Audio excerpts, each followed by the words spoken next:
എടാ പാഴ്സലൊന്ന് വേഗം എടുത്തേ. ഫുഡ് പാർസൽ പറഞ്ഞിട്ട് നേരെ എത്ര ഒരു ചായ കുടിക്കണോ? എന്താ വേണ്ട കുടിച്ചോ. ഞാനേ ഫുഡ് പാർസൽ പറഞ്ഞിട്ടുണ്ട്, വെയിറ്റിംഗാ. എടാ അവിടെ ഒരു ചായ കൊടുത്തേ. അപ്പുറം. ആ ഓക്കെ.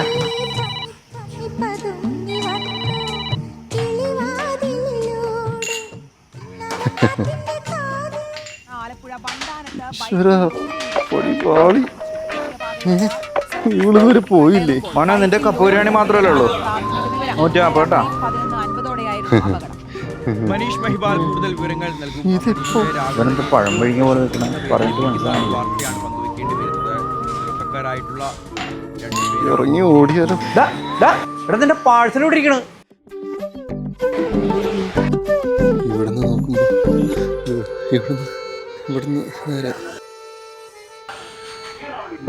അവിടെ നോക്കുമ്പോ ഇവിടുന്ന് അപ്പുറത്തൊന്ന് പോയേക്കാം. നോക്കിയാലോ. ഇവിടുന്ന് നോക്കുമ്പോ आदमी बहुत समय से वो क्या कर रहा है? എന്താ കുറെ നേരം കറങ്ങണേ? എന്താ പരിപാടി? ഒന്ന് ചോദിക്കട്ടെ. വാടാ, കുറെ നേരം കാഷ്വൽ അടിച്ചോണ്ടോ? നീ കാര്യം പറ. ചേട്ടൻ വിചാരിക്കണ എന്ത് വിചാരിക്കണം നീ? എന്റെ പൊന്നിയായിട്ട് ഇപ്പം കുറെ നേരം ഈ കൗണ്ടറിൽ കിടന്ന് ഇറങ്ങണേ.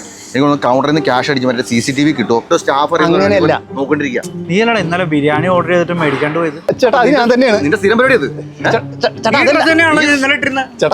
നീ പോലീസ് വിളിക്കേ. എന്തിനാ പോലീസിനെ വിളിക്കുന്നത്?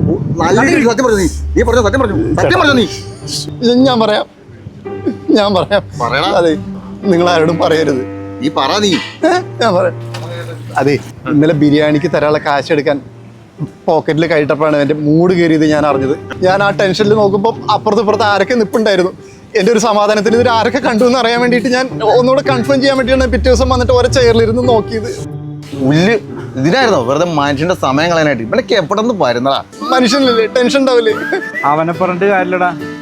മൂഡ് കീറിന്ന് പറഞ്ഞാൽ ആരുടെ ആണെങ്കിലും മൂഡ് പോവും. എനിക്ക് അനുഭവം ഉള്ളല്ലേ. കേട്ടാ, അതാണ് അവസ്ഥ. ഞാൻ പോട്ടെ.